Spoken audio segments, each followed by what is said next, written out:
today's tip of the day is the market reinforces bad habits. Now, what I mean by this is, say for example, you're a brand new trader to the market. You have, like a lot of hope and a lot of anticipation that the market's going to be your holy grail for success. You don't have to earn a living. You don't have to work a single day in your life, and that's what you come into the market. Now, you buy a stock at say $50.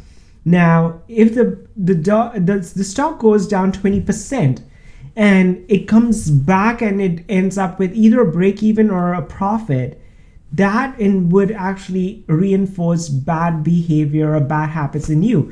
Because the next time a stock goes down, say 20%, 30%, you still have that one lesson you learned right at the start of your career, is that there is hope that the markets may turn and get you back to profit. But there are so many stocks. If you look at the biggest losers or the all-time low stocks or the 52-week low stocks, you'll find so many stocks that have never ever come out from the graves.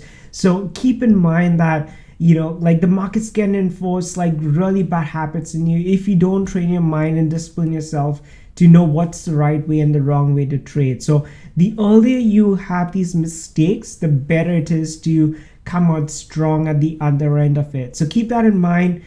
Make sure you correct your mistakes at the start and enforce good habits that will make you a better trader and a more stronger trader with a disciplined approach on how to trade. So I hope this was helpful. Don't have any bad habits.